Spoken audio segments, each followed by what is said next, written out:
আসসালামু আলাইকুম। লার্ন প্লাসের পক্ষ থেকে আমি আয়শা সিদ্দিকা বলছি। আজকে আমরা শিখব ব্যঞ্জন বর্ণ। ব্যঞ্জন বর্ণের জন্য প্রথমে আমরা ক লিখব। প্রথমে একটি মাত্রা দিতে হবে, তারপরে এক বিন্দু পরিমাণ নিচ থেকে শুরু করে বাম দিকে এভাবে হালকা বাঁকা করে নিচের দিকে নামাতে হবে। তারপর আবার হালকা বাঁকা করে আবার নিচের দিকে নামিয়ে সোজা একটি দাগ। তারপর এভাবে মাথাটা দিতে হবে কয়ের। এরপরে খ দুই ঘরের মাঝখানে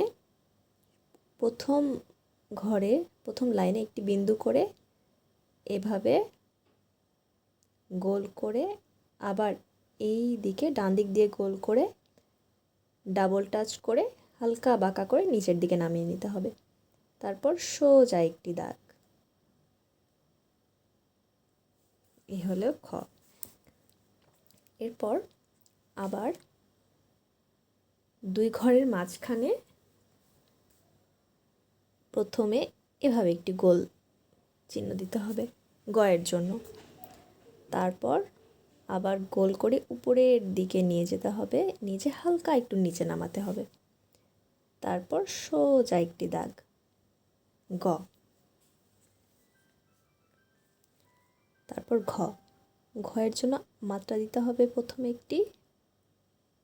তারপর প্রথম স্টেপ হলো এভাবে উপর থেকে নিচের দিকে গোল করে নিয়ে এদিকে আবার নিচের দিকে নামাতে হবে। তারপর আবার ডান দিকে হালকা বাঁকা করে নিচের দিকে নিতে হবে। এরপর সোজা একটি দাগ ঘ।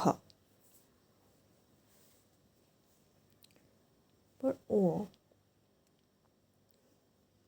ও লেখার জন্য প্রথমে চন্দ্রবিন্দুর মতো একটি গোল দাগ দিতে হবে, দিয়ে এই শেষ মাথা থেকে আবার গোল করে ঘুরিয়ে নিচের দিকে সোজা একটি দাগ নিতে হবে।